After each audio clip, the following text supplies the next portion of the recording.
And on August the 23rd, 2008, there in the distance was Gaza, beautiful Gaza. We'd made it. And as we got closer, I started to see dots on the beach, and I couldn't make out what they are. And you can look this up. Put into Google Free Gaza photos, and you'll see us going like this. And when we got closer, we realized the dots were people. 30,000 Palestinians from Gaza had come to cheer the crazy foreigners in who'd risked their lives in solidarity.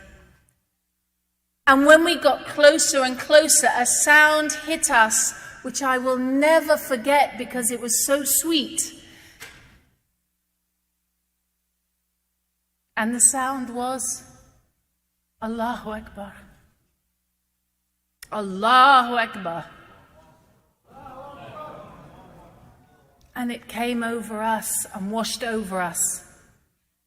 And at the bottom of my list, with a big question mark, was a Quran in English. Why the question mark? Because I didn't think there was such a thing as a Quran in English. I still thought that it was just a small group of people in Palestine and some Pakistani people in Britain, and they were about it. So why would anybody put this small desert faith into English language? Subhanallah. But I did want to read it. And I wanted to read it because in every home that I had gone into, especially in Palestine, but not only in Palestine, the people had been so good and so kind to the visitor that I thought that this book, the Quran, must be a handbook for being a good person. And it is. And I knew that I needed to be a better person, and I wanted to read it for myself. I said to him, "How much do I owe you?" And he said, "You don't owe me anything. Just one thing, when you go, please don't forget all of us in Palestine." Subhanallah, that's how I got my first ever copy of the Quran.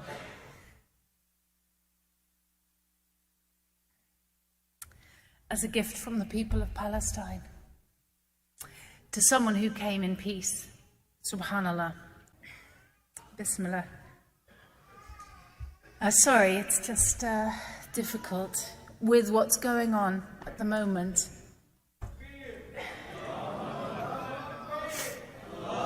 Alhamdulillah.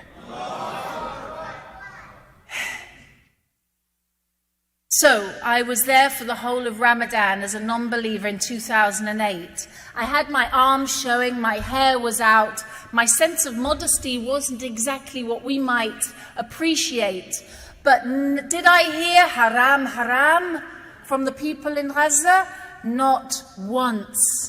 As I walked the streets in Ramadan with my arms and my hair showing, all I heard was salam, salam, salam.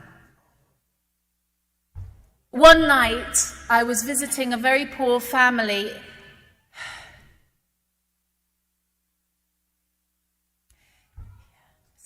in a place called Rafah, which pretty much doesn't exist anymore.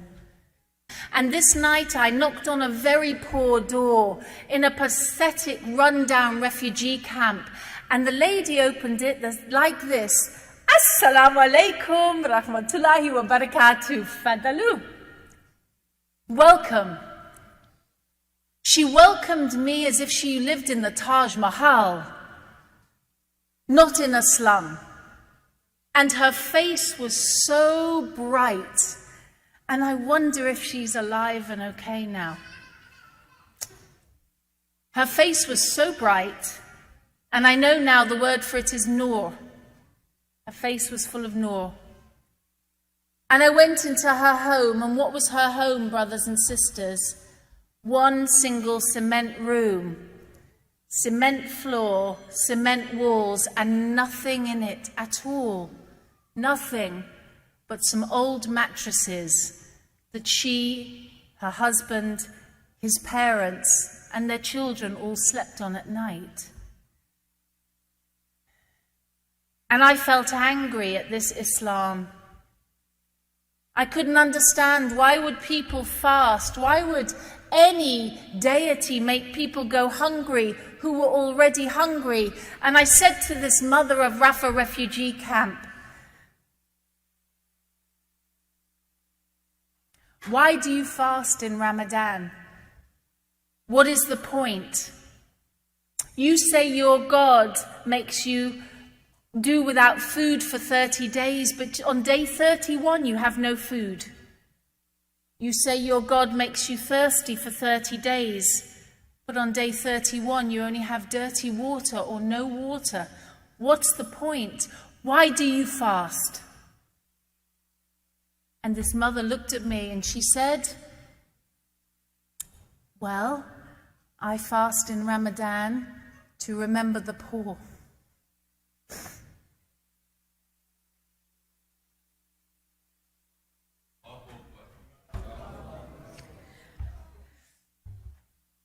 She had nothing, and I couldn't understand it.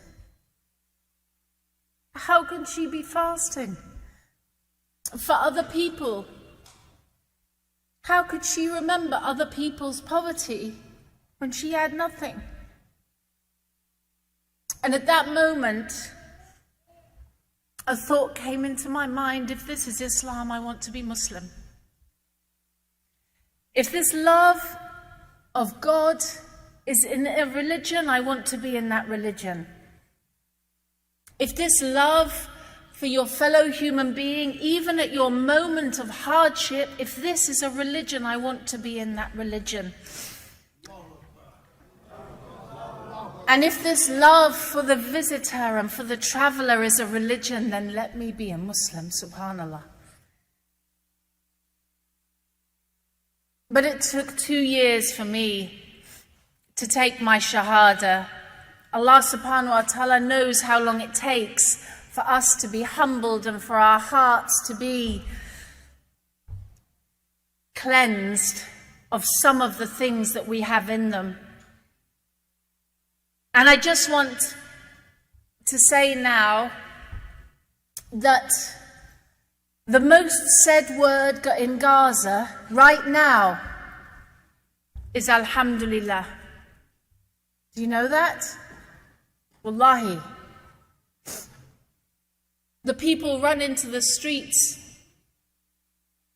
and some of the mothers hand out sweets and say Alhamdulillah, not because they love death for their children. No, we are not a death cult. We are a religion of life.